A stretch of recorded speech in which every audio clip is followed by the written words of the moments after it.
तो हेलो दोस्तों, आप सभी का स्वागत है हमारे यूट्यूब चैनल टोटल लर्निंग पर। आप सभी को गुड इवनिंग, जय हिंद, जय सिया राम, राधे राधे। आप सभी को गुड इवनिंग दोस्तों। आप सभी को मेरी वॉइस पहुंच रही है? आप सभी तक मेरी वॉइस पहुंच रही है दोस्तों? आप सभी को गुड इवनिंग। दोस्तों, आज हम लोग अपना थ्योरी क्लास कंटिन्यू करेंगे। अभी तक हम लोगों ने 2 क्लास किए हिस्ट्री के, आज हमारा उसी का तीसरा क्लास होगा। अभी तक हमने क्या पढ़ा? इतिहास पढ़ा। इतिहास किसे कहते हैं? इतिहास में हमने टाइम पीरियड पढ़ा। 3 टाइम पीरियड होता है, प्री, प्रोटो और हिस्टोरिक, जिसमें से हमने प्री पहले पूरा खत्म कर लिया।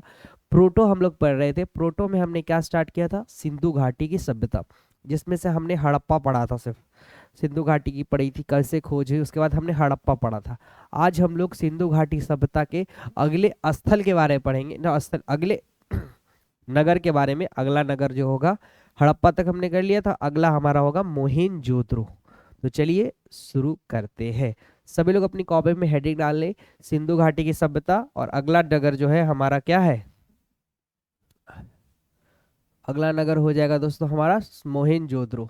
मोहेंजोदड़ो तक हमने छोड़ा था, मोहेंजोदड़ो से हम लोग शुरू करते हैं। सिंधु घाटी की सभ्यता।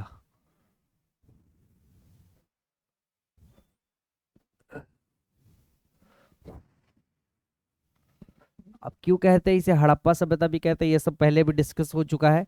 ये था 2500 ईसा पूर्व से 1750 ईसा पूर्व। चलिए बात करते हैं दोस्तों हम लोग अपने शहर, अगले शहर की। अगला शहर जो हमारा था दूसरा, एक तो पहला तो हड़प्पा हो चुका था, दूसरा था हमारा मोहेंजोदड़ो। क्या था दोस्तों? मोहेंजोदड़ो। तो आइए मोहनजोदड़ो की चर्चा करते हैं।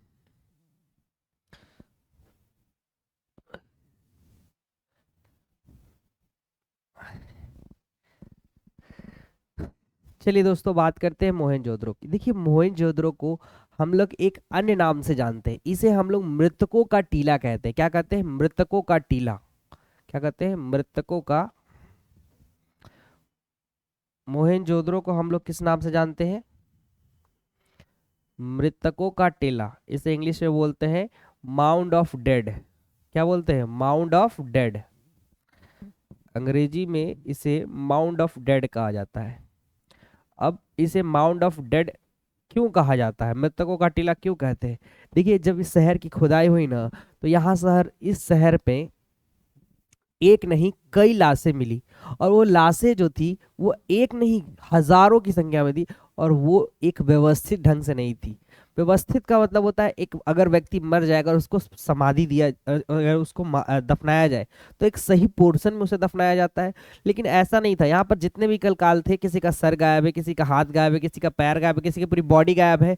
यानी एक सही तरीके से किसी का कोई भी कंकाल व्यवस्थित नहीं था, इसीलिए इसको नाम दिया गया मृतकों का टीला। चलिए बात करते हैं मोहनजोदड़ो की। इस मोहनजोदड़ो की जो खुदाई है, इस मोहनजोदड़ो की जो खुदाई है, वो खुदाई करने वाले व्यक्ति का नाम था राखल दास बनर्जी। किसके द्वारा की गई? राखल दास बनर्जी के द्वारा। राखल दास बनर्जी ने क्या किया था? इसकी खुदाई। और हड़प्पा शहर की किसने की थी? दयाराम सहनी ने। याद रखिएगा। और इसे कब खोदा गया? इसकी खुदाई जो हुई थी वो 1922 में हुई थी। कब हुई थी इसकी खुदाई? 1922 में। 1922 में, 21 में हड़प्पा खोदा गया, 22 में ये। बात करते हैं ये हमें मिला कहाँ? ये हमें मिला कहाँ? तो याद रखिएगा, यह कराची के पास, कराची के पास एक जगह है लड़काना जिला।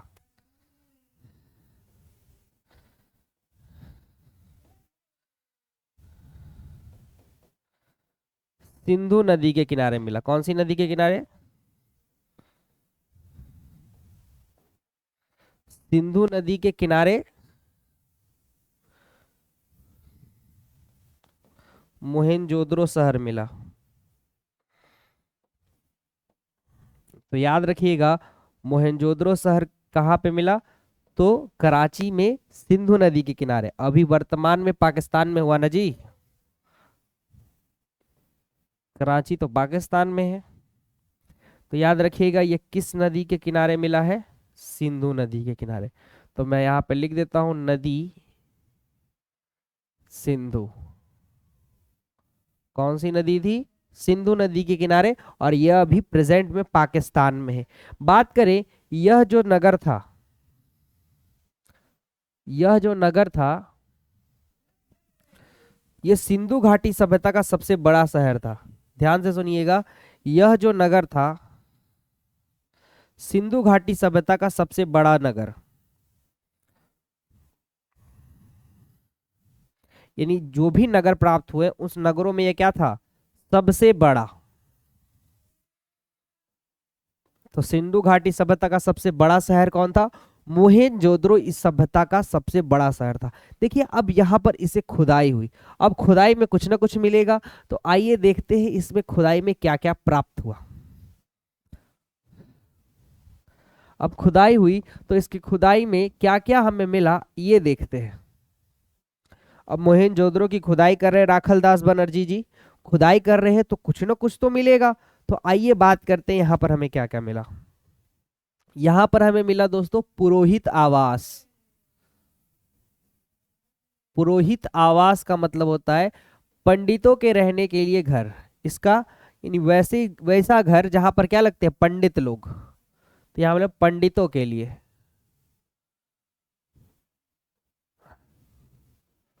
चलिए और क्या क्या मिला दोस्तों, बात करते हैं। तो यहाँ पर एक विशाल स्नानागार मिला। विशाल स्नानागार, स्नानागार का मतलब होता है बाथरूम। बाथरूम यानी जितना आपका बड़ा घर है ना, उतना बड़ा इनका बस बाथरूम हुआ करता था, विशाल स्नानागार। और भी कई बिल्डिंगें मिली, विशाल अन्नागार। अन्नागार का मतलब मैंने बताया है ग्रैंडरी, जिसमें अनाज रखी जाती थी।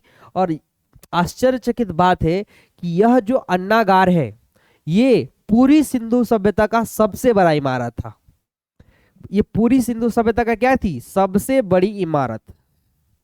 यानी सिंधु सभ्यता में जितने भी नगर मिले हैं ना, उसमें सबसे बड़ी अगर कोई बिल्डिंग थी ना, तो वो थी सिंधु घाटी सभ्यता की मोहेंजोदड़ो से प्राप्त अन्नागार, सबसे बड़ी इमारत। और ये सबसे बड़ी इमारत कहाँ प्राप्त है, तो मोहेंजोदड़ो में। याद रखिएगा, सिंधु घाटी सभ्यता की सबसे बड़ी इमारत या बिल्डिंग कहाँ प्राप्त हुई है, तो वो हुई है हमें मोहेंजोदड़ो शहर से, और जो कि एक अन्नागार है। क्या है, अन्नागार, जिसमें अनाज रखा जाता है। और भी चीजें मिली, आइए बात करते हैं और क्या चीजें मिली। बात करें, यहां पर हमें सभागार मिला। सभागार का मतलब जहां पर लोग बैठकर सभा करते हैं। और यहाँ की जो सड़कें थी ना, सबसे चौड़ी थी। क्या थी, इस नगर की सड़कें क्या थी, सबसे चौड़ी। तो यहाँ पर क्या मिला, सबसे चौड़ी सड़क। यहाँ पर क्या मिला, सबसे चौड़ी सड़क। और भी कई चीजें मिली, जैसे यहाँ पर सूती वस्त्र के साक्ष्य मिले। क्या मिले, जो आप कॉटन कपड़ा पहनते हैं उसके साक्ष्य कहाँ से मिले, यहाँ पर सूती वस्त्र के एविडेंस देखने को मिले हैं। मोहेंजोदड़ो में नगर में ये हमें देखने को मिला कि उस समय के लोग जो है कैसे कपड़े उपयोग करते थे, सूती वस्त्र के। बात करें, ये जो मोहेंजोदड़ो शहर था, यहाँ पे लोग पशुपति शिव की पूजा करते थे। किसकी पूजा करते थे, पशुपति शिव।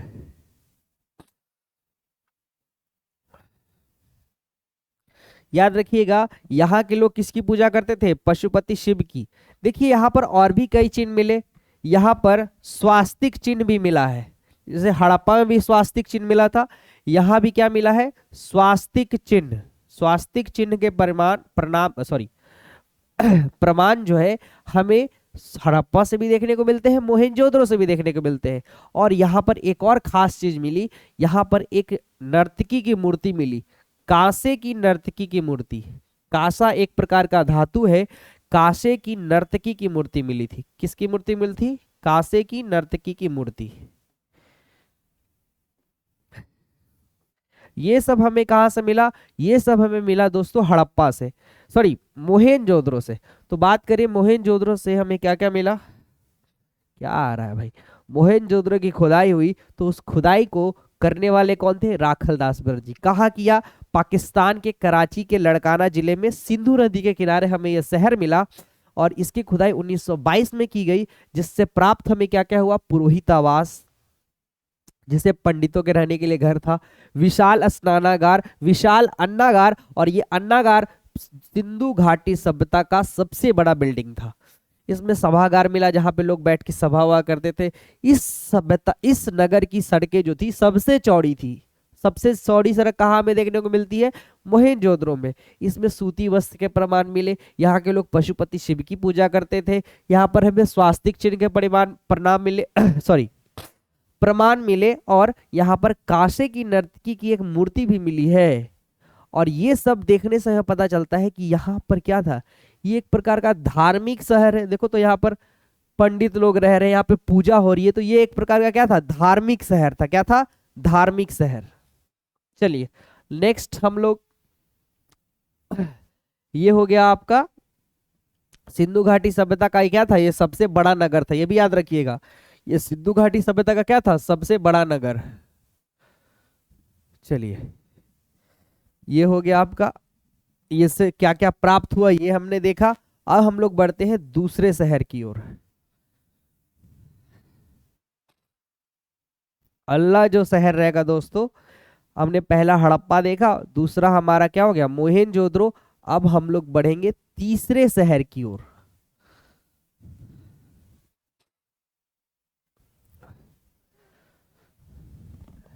एक बार रिपीट कर देते हैं, फिर आगे की ओर बढ़ेंगे। देखिए इसमें हमने क्या क्या पढ़ा कि मोहनजोदड़ो जो है मोहनजोदड़ो को हम किस नाम से जानते हैं, मृतकों का टीला।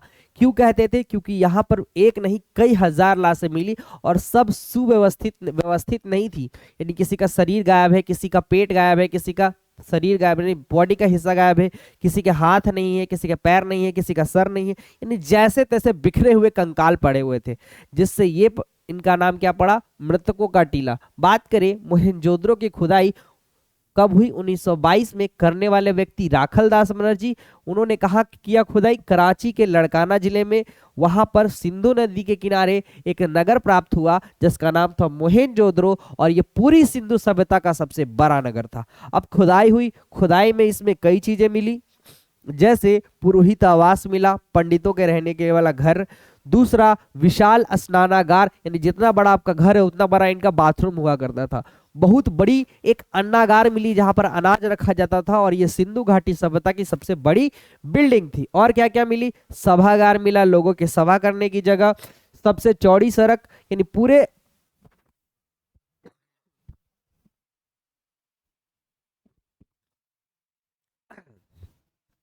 पूरी सिंधु घाटी सभ्यता का सबसे बड़ा नगर कौन था, सॉरी सबसे बड़ा नगर मोहनजोदड़ो। और यहाँ की सड़कें भी सबसे चौड़ी थी। यहाँ पर क्या मिला, सूती वस्त्र के प्रमाण मिले, कॉटन क्लॉथ के। फिर यहाँ पर के लोग कैसी किसकी पूजा करते थे, पशुपति शिव की पूजा करते थे। बात करें यहाँ पर हमें स्वास्तिक चिन्ह के प्रमाण भी देखने को मिलते हैं। और साथ ही साथ हमें यहाँ से क्या प्राप्त हुआ, कांसे की नर्तकी की मूर्ति प्राप्त हुई। क्या हुई प्राप्त दोस्तों, कांसे की नर्तकी की मूर्ति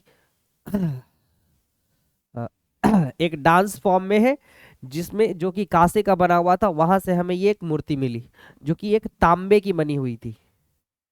चलिए सभी को मेरी वॉइस पहुंच रही है। चलिए तो ये हो गया आपका मोहनजोदड़ो। अब हम लोग बढ़ते हैं दोस्तों तीसरे शहर की ओर। तीसरा शहर जो हमारा रहेगा दोस्तों वो रहेगा चनहुद्रो।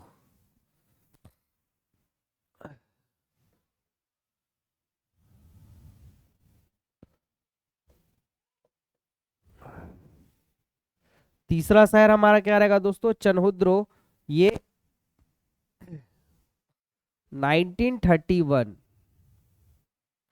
सॉरी अभी रुक रहने दो। चलिए आगे बढ़ते हैं चनहुद्रो की तरफ। तीसरा शहर हमारा क्या है दोस्तों, चनहुद्रो। बात करते हैं चनहुद्रो की। चनहुद्रो की जो खुदाई है वो 1931 में होती है। कब होती है, 1931 में। और यह वर्तमान में कहाँ है दोस्तों, पाकिस्तान में। याद रखिएगा 1931 में इसकी खुदाई होती है, और यह अभी प्रेजेंट में कहाँ पर हमें देखने को मिलता है, पाकिस्तान में देखने को मिलता है।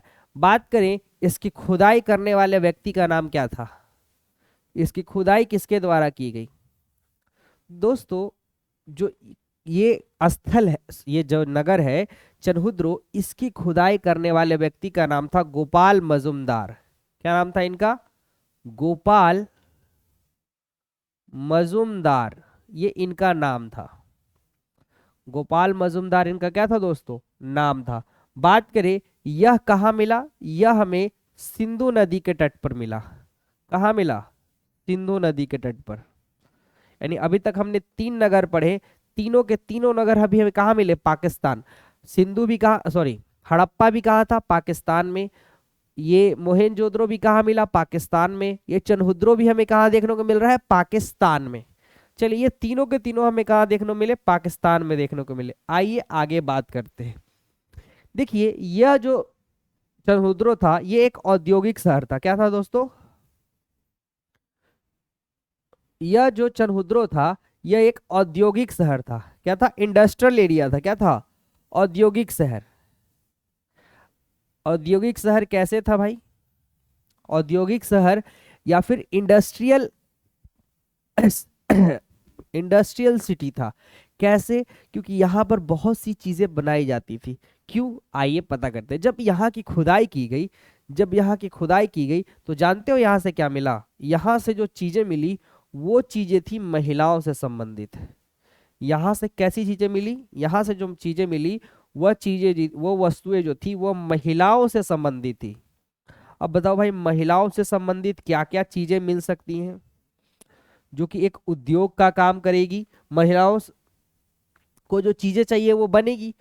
तो बताइए महिलाओं से संबंधित चीजें मिली वो कौन कौन सी चीजें थी जो यहाँ पर हमें प्राप्त हुई? तो आइए देखते हैं।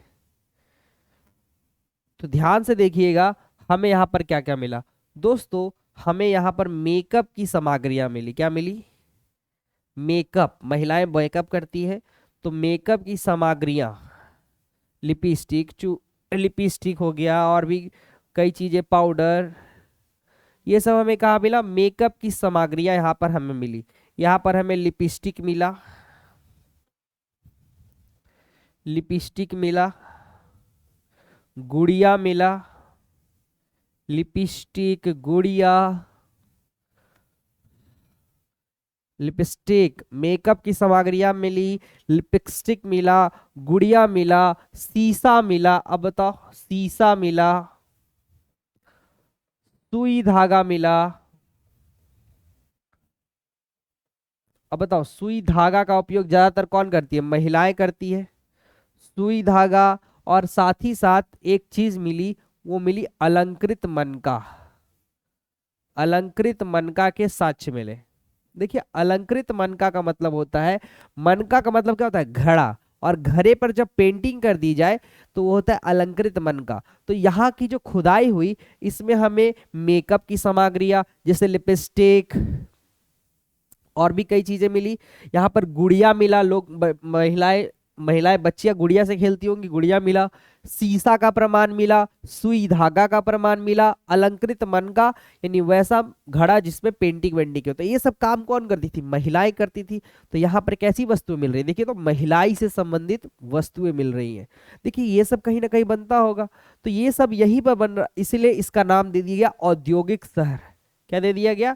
औद्योगिक शहर। और साथ ही साथ जानते हो यहाँ पर एक चीज और मिली है, वो मिली है बिल्ली का पीछा करते हुए कुत्तों के पैरों के निशान मिले। यहाँ पर किसके साक्ष्य मिले हैं?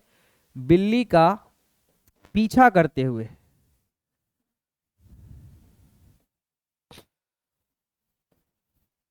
कुत्ते के पैरों के निशान।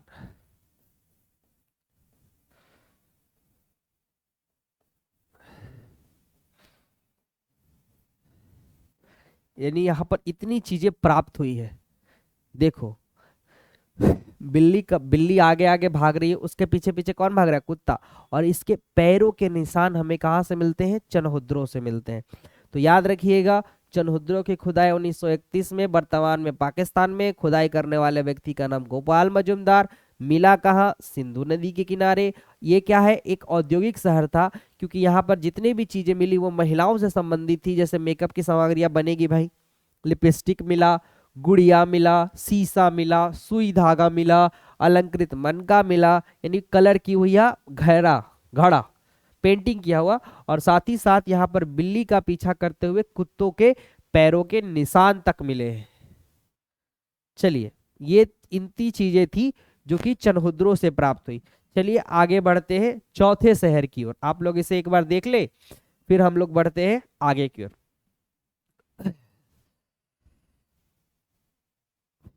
चलिए दोस्तों, अगर आपको हमारी ये आज का सेशन अच्छा लग रहा है तो आप सभी लोग फटाफट इस वीडियो को लाइक कर दिए, हमारे चैनल को सब्सक्राइब कर दीजिए और कमेंट करके बताइए कैसा लग रहा है आपको आज का क्लास। और फटाफट आप सभी लोग अपने दोस्तों को शेयर कर दें, सभी लोग अपने दोस्तों को शेयर कर दें कि फटाफट वो हमारे साथ जल्दी से जल्दी जुड़ सके यहाँ पर, क्योंकि आपकी थ्योरी की क्लासें चल रही है। ऐसा चलता रहा तो आपकी हर एक सब्जेक्ट की थ्योरी की क्लास और कंटिन्यू चलती रहेगी।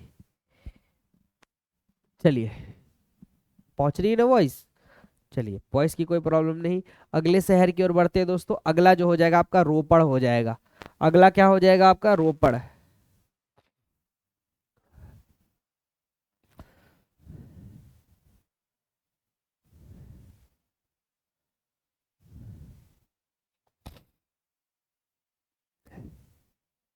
चलिए आगे की ओर बढ़ते हैं दोस्तों।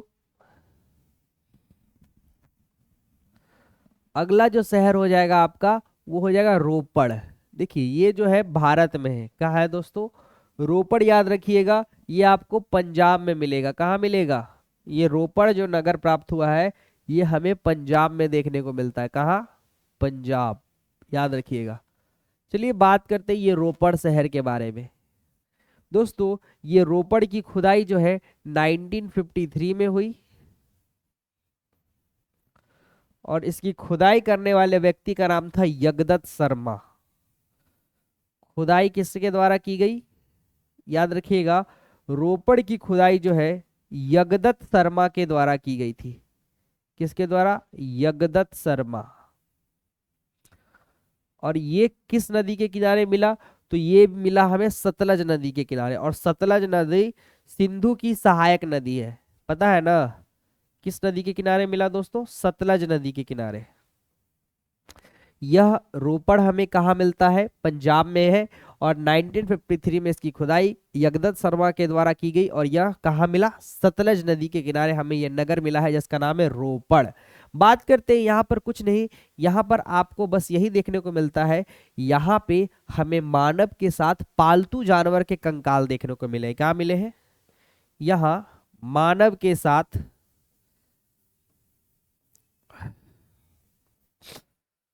पालतू जानवर के कंकाल देखने को मिले हैं। पालतू जानवर के शव प्राप्त हुए हैं। क्या हुए हैं? पालतू जानवर के शव प्राप्त हुए। कहां से?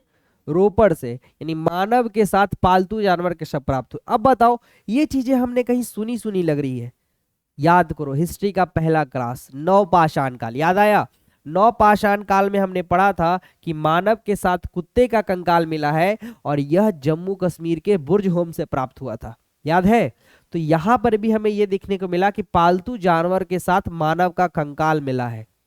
पालतू जानवर, याद रखिएगा। यानी ये किस काल को दिखा रहा है? तो ये नवपाषाण काल को दिखा रहा है। किस काल को? नवपाषाण। तो एक सवाल यहां से बनता है कि रोपड़ सिंधु सभ्यता का कौन सा नगर है जो नवपाषाण काल से संबंधित है? तो रोपड़ से संबंधित है। यानी सिंधु घाटी सभ्यता का ऐसा कौन सा नगर है जो नवपाषाण काल से संबंधित है? तो रोपड़। चलिए दोस्तों, तो याद रखिएगा कि सिंधु घाटी सभ्यता का जो रोपड़ है वो किस काल से संबंधित है? नवपाषाण काल से संबंधित है। चलिए, एक प्रश्न आपका ये रहा। आगे की ओर बढ़ते हैं। ये हो गया रोपड़। अब हम लोग अगले शहर की ओर बढ़ते हैं। चलिए, तब तक आप लोग इसको देख ले।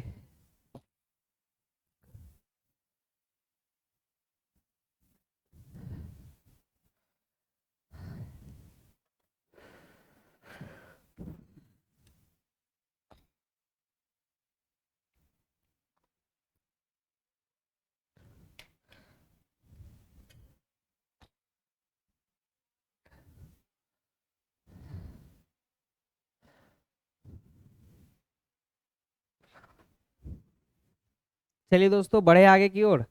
चलिए रिपीट कर दे, एक बार रिपीट कर देते हैं। चलिए, रोपड़ जो है कहाँ है दोस्तों? पंजाब में। इसकी खुदाई 1953, और खुदाई करने वाले व्यक्ति का नाम था यगदल शर्मा। और ये किस नदी के किनारे मिला? सतलज नदी के किनारे। यहाँ से हमें क्या देखने को मिलता है? मानव के साथ पालतू जानवर के शव देखने को मिलते, या कंकाल देखने को मिलते हैं। यानी ये सीधा सीधा किस काल को दर्शा रहा है? नवपाषाण काल को दर्शा रहा है। तो ये हम कह सकते हैं कि रोपड़ जो है नवपाषाण काल से संबंधित है। चलिए आगे की ओर बढ़े दोस्तों। चलिए अगला शहर जो है हमारा बनावली। आप लोग साथ साथ नोट भी करते चलिए। अगला शहर जो है दोस्तों हमारा बनावली। नाम से ही पता चल रहा है बनावली, यानी ठीक से बना हुआ नहीं है। यानी ये ठीक से बना हुआ नहीं है, नाम से ही देखो, नाम से ही पता चल रहा है। थोड़ा और बड़ा लिखते हैं, नाम से ही बनावली। यानी नाम से ही पता चल रहा है कि अभी सही से ये बना नहीं है, यानी ठीक से बना हुआ नहीं है।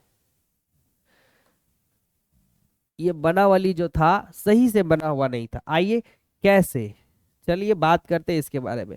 ये जो बनावली था, इसका जो स्ट्रक्चर था या जो नगर था सही से बना हुआ नहीं था।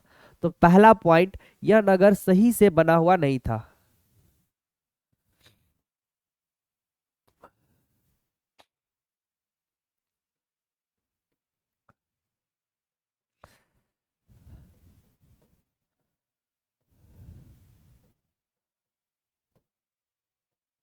तो पहला पॉइंट क्या था? यह नगर सही से बना हुआ नहीं था। बात करते हैं यह नगर की खुदाई किसके द्वारा की गई। इस नगर की जो खुदाई है वह रविंदर सिंह के द्वारा की गई थी। किसके द्वारा? रविंदर सिंह। और यह किस नदी के किनारे मिला है दोस्तों? यह हमें रंगोई नदी के किनारे मिला है। किस नदी के किनारे? रंगोई नदी। किस नदी के किनारे यह हमें प्राप्त हुआ है दोस्तों? रंगोई नदी की प्राप्त, रंगोई नदी के किनारे। बात करें यह जो शहर है बनावली, यहाँ पर जानते हो देखने को क्या मिला? यहाँ की जो सड़कें थी वह टेढ़ी मेढ़ी थी। यहाँ की सड़क थी कैसी थी? सड़कें क्या थी? टेढ़ी मेढ़ी। तो याद रखिएगा, सिंधु घाटी सभ्यता के कौन से नगर की सड़कें टेढ़ी मेढ़ी थी? तो बनावली की सड़कें क्या थी? टेढ़ी मेढ़ी। यहाँ की जो नालियां थी, देखिए सिंधु घाटी सभ्यता की अधिक जो नालियां थी वो ढकी हुई थी, लेकिन यह एक ऐसा नगर था जिसकी नालियां हमें यहाँ पर क्या मिली है? खुली हुई मिली है। नालियां क्या मिली है? खुली हुई। यहाँ की जो नालियां है हमें कैसी मिली हुई है? खुली हुई।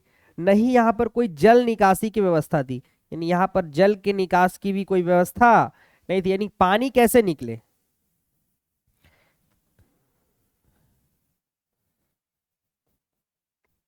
यानी जल के निकास की व्यवस्था भी नहीं थी। यानी नहीं यहाँ पर सड़कें सही थी, नहीं इसकी गलियां सही थी, यहाँ पर नालियां भी खुली हुई थी। ऊपर से यहाँ तक नालियां खुली हुई थी, यहाँ तक कि पानी निकलने का भी अच्छे रास्ता नहीं था। अगर बताओ पानी निकलने का सही रास्ता नहीं है तो बताओ पानी कहाँ सूखेगा? हमारे घर के बगल में ही सूखेगा। तो यहाँ पर हमें सोखता देखने को भी मिला। क्या मिला? घर के बगल में, यानी घर में क्या देखने को मिला? घर में सोखता। सोखता का मतलब होता है घर के बगल में ही पानी सूख रहा है। जो घर का कचरा वाला पानी निकल रहा है वो घर के बगल में ही क्या होता है? सूख रहा है। इसीलिए क्योंकि यहाँ पर जल के निकास की कोई व्यवस्था नहीं थी, नालियां सही नहीं थी, नालियां टूटी फूटी ढकी हुई नहीं थी, सड़कें टेढ़ी मेढ़ी। यानी ये सब हमें कहाँ देखने को मिलता है? ये हमें बनावली में देखने को मिलता है। और ये याद रखिए, ये जो बनावली है ये कहाँ पर है? तो याद रखिएगा ये हरियाणा में है। कहाँ है दोस्तों? हरियाणा में। ये बनावली शहर जो है हमें कहाँ देखने को मिलता है? यह हरियाणा में देखने को मिलता है। और बनावली कहाँ से प्राप्त हुआ है? हरियाणा से। और इसकी खुदाई रविंदर सिंह के द्वारा की गई। और यह रंग किस कहाँ पे प्राप्त हुआ? रंगोई नदी के किनारे। और यह नगर जो था सही से बना हुआ नहीं था, इसके सड़कें टेढ़ी मेढ़ी थी, नालियां खुली हुई थी, और यहाँ पर जो एक भी जल निकासी की व्यवस्था नहीं थी सही तरीके से। इसलिए हमें यहाँ पर घरों में क्या मिलता था? सोखता। यानी घर के किनारे में ही क्या होता था? घर के साइड में ही घर में क्या होता था? पानी सूखता था। चलिए ये हो गया दोस्तों आपका बनावली। अब हम लोग बढ़ेंगे अगले शहर की ओर। और आज आपका लास्ट शहर जो है आज के सेशन का वो रहेगा आपका कालीबंगा। आइए कालीबंगा की चर्चा करते हैं। आप लोग इसको देख ले, फिर हम लोग कालीबंगा की तरफ बढ़ते हैं।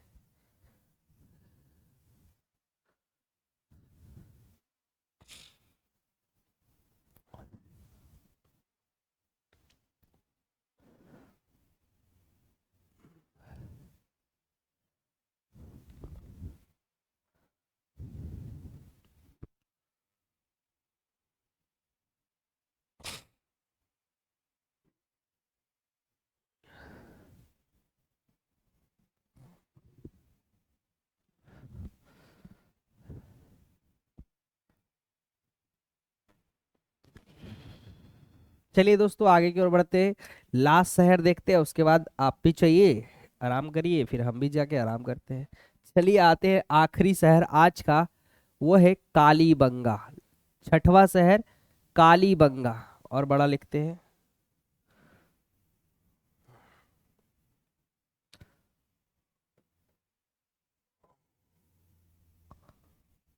कालीबंगा। दोस्तों ये जो कालीबंगा है यह हमें कहाँ देखने को मिलता है? तो याद रखिएगा कालीबंगा जो है राजस्थान में है। कहाँ है दोस्तों? राजस्थान, बनावली हरियाणा, और ये राजस्थान में हमें देखने को मिलता है। चलिए आते हैं कालीबंगा की चर्चा करते हैं। दोस्तों इसकी खुदाई की बात करें तो इसकी खुदाई किसके द्वारा की गई? तो इसकी खुदाई की गई थी बीके थापड़। बीके थापड़ नाम है, बीके थापड़ और ब्रिजवासी लाल, दो व्यक्ति के द्वारा की गई थी। बीके थापड़ और ब्रिजवासी लाल, ये दो व्यक्ति थे जिन्होंने किस शहर की खुदाई की? कालीबंगा। और ये हमें कहां पर मिला है? कहाँ मिला है दोस्तों? राजस्थान में। आगे बात करते हैं, यह जो है किस नदी के किनारे मिली है? सरस्वती। क्या? सरस्वती। देखिए सरस्वती जो है वर्तमान में क्या हो गई है? लुप्त हो गई है। वहीं पर हमें क्या मिला था? राजस्थान में कालीबंगा। अभी इसको घग्गर भी कहते हैं। अब इसके नजदीक से घग्गर जाती है तो घग्गर भी लोग कहीं कहीं लिख देते हैं, तो आप घग्गर भी लिख सकते हैं।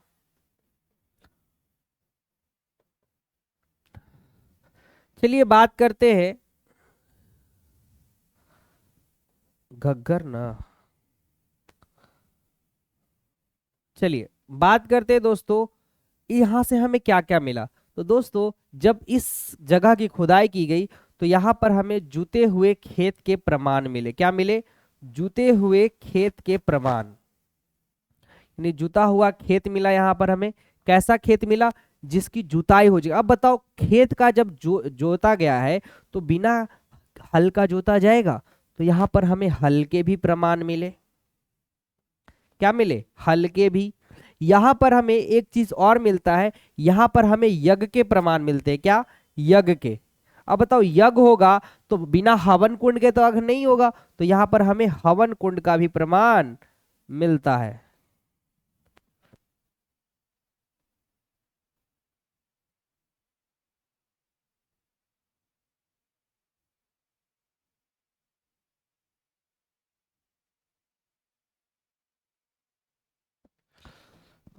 देखिए दोस्तों यहाँ पर हमें क्या क्या देखने को मिलता है? यहाँ पर हमें जुते हुए खेत के साक्ष्य मिलते हैं। अब जुता हुआ खेत है, बिना हल का तो जोएगा नहीं, तो यहाँ पर हल के भी प्रमाण मिले। यज्ञ का साक्ष्य मिला। यज्ञ है तो भाई हवन कुंड का भी, बिना हवन कुंड का यज्ञ कैसे? तो हवन कुंड के भी यहाँ पे प्रमाण देखने को मिलते हैं। और भी यहाँ पर कई प्रमाण मिले, जैसे यहाँ पर चूड़ी का प्रमाण मिला। क्या मिला? चूड़ी का। तो चूड़ी के साक्ष्य हमें कहाँ से मिलते हैं दोस्तों? कालीबंगा से। याद रखिएगा यहां पर हमें अलंकृत ईंट भी मिलती है। क्या? अलंकृत ईंट। अब जैसे अलंकृत मन का मिला था चनहुद्रों से, वही इसी प्रकार कालीबंगा से हमें अलंकृत ईंट के प्रमाण देखने को मिलते हैं। यानी वैसी ईंटें जहां पर पेंटिंग वेंटिंग की हुई होगी महिलाओं के द्वारा, तो यहां पर हमें क्या क्या मिलता है दोस्तों, तो बात करते हैं कालीबंगा राजस्थान में स्थित है। इसकी खुदाई बीके थापर और ब्रजवासी लाल के द्वारा की गई और यह हमें सरस्वती जो वर्तमान में विलुप्त हो चुकी है वहां मिली। और ये यहाँ से हमें खुदाई में जुते हुए खेत के प्रमाण मिले। अब खेत है मिला है तो भाई हल का भी प्रमाण मिलेगा। यज्ञ के साक्ष्य मिले, यज्ञ हुआ है तो बिना हवन कुंड का तो यज्ञ नहीं, तो हवन कुंड के भी प्रमाण यहाँ से देखने को मिलते हैं। यहाँ से हमें चूड़ी के प्रमाण देखने को मिलते हैं और यहाँ पर हमें अलंकृत मनका का प्रमाण देखने को मिलता है। तो ये था आपका कालीबंगा। अब बाकी की शहरों की चर्चा हम लोग करेंगे अगले क्लास में। तो आज के लिए हम लोग अपने सेशन को यहीं तक रखते हैं और आप सभी को धन्यवाद हमारे साथ इतना जुड़ने के लिए। और फिर हम लोग इसके आगे का सेशन नेक्स्ट क्लास में करेंगे। और आप सभी को धन्यवाद, बहुत बहुत शुक्रिया हमारे साथ जुड़ने के लिए। और आप सभी के लिए एक बहुत ही बढ़िया जानकारी, हमारे टोटल लर्निंग टीम के द्वारा एक न्यू बैच लाया गया है पैरामेडिकल 2024 की तैयारी के लिए, जिसका नाम है निश्चय बैच। और निश्चय बैच में एडमिशन ओपन है अभी तक, कुछ दिन में इसकी एडमिशन भी क्लोज आ जाएगी। जिन बच्चों को पैरामेडिकल 2024 की तैयारी करनी है वह हमारे साथ जुड़ सकते हैं। अगर उन्हें हमारे साथ जुड़ना है या तो आप डिस्प्ले पर दिखाए गए स्क्रीन पर दिखा जाए नंबर पर कॉल करें, नहीं तो आप हमारे ऐप के थ्रू भी कोर्सेज को परचेज कर सकते हैं। और इस प्रकार आप सभी को धन्यवाद, शुक्रिया। आप सभी को जय हिंद, जय भारत, जय सियाराम, राधे राधे। मिलते हैं आप सभी से फिर अगले क्लास में। आप सभी लोग ऐसे ही जबरदस्त तैयारी करते रहें। आप सभी को बहुत बहुत शुक्रिया, बहुत बहुत शुक्रिया, बहुत बहुत धन्यवाद।